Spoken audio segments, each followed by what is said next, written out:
pas prévu, entre guillemets, quoi. Et d'un seul coup, t'en as quelques-uns qui se mettent. Et tout le monde s'y met.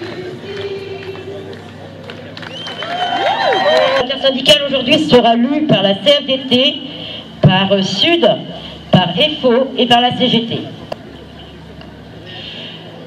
Depuis le 19 janvier dernier, la population ne cesse de démontrer sa très forte détermination à refuser le projet de réforme des retraites du gouvernement à travers des grèves, des manifestations, mais aussi la pétition en ligne qui a atteint le million de signatures. Au fil des semaines, les sondages démontrent une hausse de ce rejet massif, puisque dorénavant, plus de 7 Français sur 10 et 9 travailleurs et travailleuses sur 10 se disent opposés au projet de réforme. Ce mouvement social, inédit par son ampleur, est donc désormais ancré dans le paysage social. Le gouvernement, comme les parlementaires, ne peuvent y rester sourds. Durant la poursuite des débats parlementaires, nos organisations syndicales, professionnelles et de jeunesse appellent à poursuivre la mobilisation et à l'amplifier. C'est dans ce cadre que nous avons appelé à cette journée d'action interprofessionnelle, aujourd'hui, 16 février.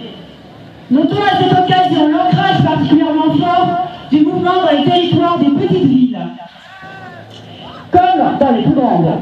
Depuis un mois, dans notre département, l'intersyndicale appelle sur 5 lieux de rassemblement. Brest, Quimper, Quimperlé, Morlaix, Carhaix. Et nous avons vu des participations historiques. Plus de 10 000 personnes à Morlaix, plus de 5 000 à Quimperlé, 8 000 presque, diront les syndicats, et même 120 à Ouessant. Et il y a déjà un nouvel appel pour samedi à Crozon à 10h30. Par ailleurs, les parlementaires appelés à se prononcer sur ce projet de réforme doivent entendre, comme le gouvernement, le mécontentement de la population et rejeter massivement ce texte. Il en va de leur responsabilité. C'est dans ce cadre que l'ensemble des secrétaires généraux et présidents écriront à chaque parlementaire de l'arc républicain pour réaffirmer notre opposition et celle de la population. Parallèlement, nous appelons nos structures locales à interpeller députés et sénateurs, sénatrices dans leur circonscription. Nous vous donnons rendez-vous le 1er mars pour des marches au flambeau qui se tiendront à Saint-Ronan, Landerneau et Quimper. Enfin, si malgré tout, le gouvernement et les parlementaires restaient sourds à la contestation populaire, l'intersyndicale appellerait et appelle les travailleurs et travailleuses, les jeunes et les retraités à durcir le mouvement en mettant la France à l'arrêt dans tous les secteurs le 7 mars prochain.